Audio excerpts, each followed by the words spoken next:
नमस्कार फ्रेंड्स। वैशाख महात्म 29वां अध्याय। प्राचीन समय में कश्मीर देश में देवव्रत नाम का एक ब्राह्मण था। उसकी मालिनी नाम की एक पुत्री हुई। वह कन्या उसकी सत्यशील नाम वाले ब्राह्मण को ब्याही गई। वह उसके साथ विवाह करके अपने साथ यवन देश में ले गया। वह मालिनी अत्यंत दुष्टा थी। वह रूप यौवन वाली कभी अपने पति की प्रिय नहीं हुई। वह निष्ठुर सदैव अपने पति से द्वेष रखती थी। अपने पति को वश में रखने के लिए उसने दूसरी स्त्रियों से वशीकरण मंत्र पूछा। उन्होंने कहा कि हमने तो अपने पति को वशीकरण औषधि से वश में कर लिया है। तू भी योगिनी के पास जा, वह तुझको भी दिव्य औषधि देगी जिससे तेरा पति अवश्य वश में हो जाएगा। उनके कथनानुसार वह योगिनी के मंदिर में गई, जहाँ पर कुटी में 100 स्तंभ बने हुए थे। इस प्रकार उस मालिनी ने वहां पहुंचकर मन को वश में करने वाले मंत्रों के लिए प्रार्थना की। फिर उसने हीरा जड़ी हुई स्वर्ण की अंगूठी उस योगिनी को भेंट की। योगिनी पति के अपमान से दुखी हृदय जानकर कहने लगी कि यह रक्षा चूर्ण तुमको देती हूँ। यह संपूर्ण प्राणियों को वश में करने वाला है। यह चूर्ण अपने पति को खिलाकर उसकी ग्रीवा की रक्षा करना, ऐसा कहकर तेरा पति वश में हो जाएगा। तेरे बुरे चरित्रों को देखकर भी तुमको कुछ नहीं कहेगा। वह चूर्ण को लेकर अपने घर आई और संध्या समय दूध में मिलाकर अपने पति को दिया। उस चूर्ण को पीने से उसको क्षय रोग हो गया और वह दिनों दिन क्षयी होता चला गया तथा उसके गृहाय स्थान में कीड़े पड़ गए। जब उसके पति की ऐसी दशा हो गई तो वह इच्छापूर्वक विचरने लगी। तब उसका पति पीड़ा के मारे त्राही त्राही पुकारने लगा और कहने लगा कि मैं तेरी शरण में हूँ, तू मेरी रक्षा कर। मैं कभी पर स्त्री की इच्छा नहीं करूँगा, तेरा दास हूँ, मेरी रक्षा कर। अपने पति की ऐसी दशा देखकर वह बहुत घबराई और सोचने लगी कि यदि यह मर गया तो मैं सब श्रृंगारों से विहीन हो जाऊंगी।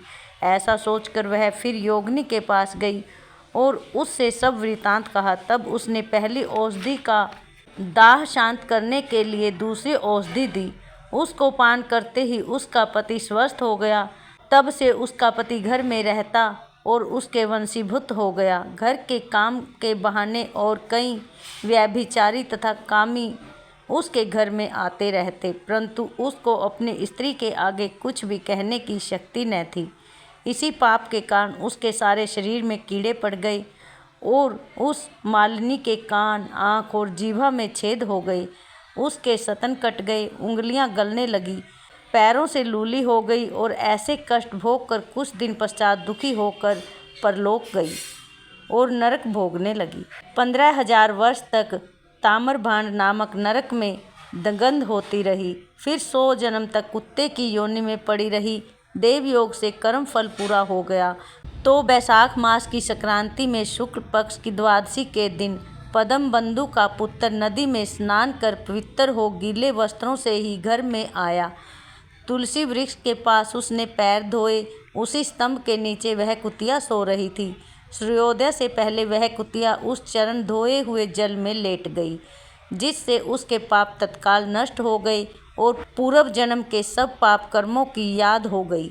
अपने पूर्व कर्मों का वर्णन कर उस मुनि से कहने लगी कि हे मुने, वैशाख शुक्ल पक्ष में पुण्यों को बढ़ाने वाली द्वादशी के दिन स्नान दान आदि का जो सुकृत आपने किया है वह मुझे दे दो। इस सुकृत से मेरी मुक्ति हो जाएगी। मैं अत्यंत दीन हूँ, मेरी रक्षा करो। ऐसे वचन सुनकर वह मुनि पुत्र कुतिया से बोले कि अपने किए हुए अच्छे और बुरे कर्मों का फल मनुष्य दुख और सुख के रूप में आप ही भोगता है। ऐसे वचन सुनकर कुतिया दुखी होकर ऊंचा मुख करके जोर जोर से कहने लगी और पिता पद्म बंधु से कहने लगी, मैं आपके द्वार पर पड़ी रहने वाली कुतिया हूँ, आपका झूठा कूठा खाती रहती हूँ, आप मेरी रक्षा करिए। क्योंकि महात्मा गृहस्थियों को जो उनके द्वार पर उनकी शरण में पड़े रहते हैं उनका उद्धार करना उनका परम कर्तव्य है। ऐसा भेद जानने वालों ने कहा है, चंडाल कुत्ता सदा गृहस्थियों की दया के पात्र हैं, अतः आप मुझ मूर्ख का उद्धार करो। ऐसे कुतिया के वचन सुनकर पद्म बंधु घर के बाहर आया और पूछने लगा कि क्या बात है। तब उसके पुत्र ने सब कथा वर्णन की। पुत्र के वचन सुनकर वे विस्मय के साथ कहने लगे कि मेरा पुत्र होकर तूने यह क्या कहा। साधुओं को ऐसे वचन कहने उचित नहीं है। संपूर्ण प्राणी परोपकार के लिए ही है। चंद्रमा, सूर्य, पवन, पृथ्वी, अग्नि, जल, चंदन, वृक्ष और महात्मा सभी परोपकार में लगे रहते हैं। दधीचि ऋषि ने दैत्यों को अति बलवान जानकर अपनी हड्डियां निकाल कर देवताओं को दे दी थी। जब भूखे सियान ने कबूतर को पकड़ लिया तो राजा शिवी ने अपना मांस काटकर स्वयं को दिया था। जिमूत नामी राजा ने गरुड़ के लिए अपने प्राण दे दिए थे। इसलिए विद्वान ब्राह्मण को तो सब पर दया करनी चाहिए। इस प्रकार वह ब्राह्मण कुतिया से कहने लगा कि मैं तेरे निमित्त प्रतिज्ञा करता हूँ कि तू मेरे द्वादशी के पुण्य से पापों से छूटकर विष्णु लोक को जा। श्रुतिदेव जी कहते हैं कि राजन वह कुतिया अपने शरीर को त्याग स्वर्ग में जाकर अनेक प्रकार के भोगों को भोगती हुई बैसाख शुक्ला द्वादशी के प्रभाव से स्वर्ग को गई। हरे कृष्णा। इति श्री वैशाख महात्म 29वां अध्याय। आइए शुरू करते हैं वैशाख महात्म 30वां अध्याय। श्रुतिदेव कहने लगे कि हे राजन, वैशाख शुक्ला की अंतिम 3 तिथियां त्रयोदशी, चतुर्दशी और पूर्णमासी बहुत ही शुभ फल देने वाली हैं। 3 तिथियां पुष्करणी कहलाती हैं। जो यदि वैशाख के महीने भर तक स्नान न कर सके तो इन 3 तिथियों में स्नान करने से पूर्ण फल मिलता है। त्रयोदशी को संपूर्ण देवता इकट्ठे होकर जीवों को पवित्र करते हैं।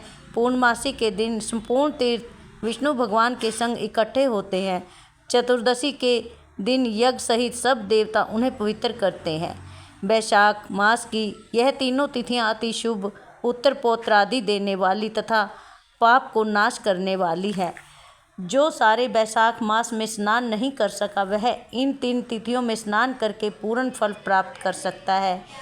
इस प्रकार यह वैशाख का महात्म्य बुद्धिमान सुकीर्ति के आगे कहा हुआ जैसा सुना देखा वर्णन किया है उसको पूरी रीति से तो ब्रह्मा जी भी वर्णन नहीं कर सकते। पहले शिव जी ने कैलाश पर्वत पर पार्वती जी को कथा सुनाई तो 100 वर्ष में भी पूरी नहीं हुई। श्री विष्णु भगवान जगन्नाथ श्री नारायण के बिना इस कथा को कौन कह सकता है। सब ऋषियों ने मनुष्यों के हित की कामना के लिए थोड़ा थोड़ा इस महात्म्य का वर्णन किया है। सो हे राजन, तुम वैशाख मास में दान आदि सत्कर्म करो, इससे तुमको निश्चय पूर्वक मुक्ति मिलेगी। श्रुतिदेव जी इतनी कथा राजा मिथिलेश से कहकर जाने का विचार करने लगे तो राजा के हृदय में अति दुख उत्पन्न हुआ। फिर बड़े उत्सव के साथ श्रुतिदेव को पालकी में बैठाकर सारे नगर की परिक्रमा कराकर अतःपुर में लाया और वस्त्र आभूषण गौ पृथ्वी तिल स्वर्ण तथा सब प्रकार के वैभव सामने रखकर हाथ जोड़कर सन्मुख खड़ा हो गया। तब महातेजस्वी श्रुतिदेव जी बहुत संतुष्ट होकर अपने धाम को चले गए। नारद जी कहने लगे कि हे राजन, यह परम अद्भुत कथा मैंने तुमको सुनाई जिसके सुनने मात्र से सब पाप नष्ट हो जाते हैं। इससे धर्म अर्थ काम और मोक्ष चारों पदार्थ मिलते हैं। तब नारद जी के ऐसे वचन सुन महायशस्वी अम्बरीश ने अत्यंत प्रसन्न हो नारद जी को प्रणाम कर विधिवत उनका पूजन किया। नारद जी राजा की आज्ञा लेकर चले गए क्योंकि वह श्रापवश एक जगह ठहर नहीं सकते थे। इस कथा को जो पढ़ता या सुनता है वह परम गति को प्राप्त करता है। जय श्री कृष्णा। इति श्री वैशाख महात्म 30वां अध्याय। हरे राम राम राम हरे हरे, हरे कृष्णा कृष्णा कृष्णा हरे हरे। वैशाख मातम संपूर्ण।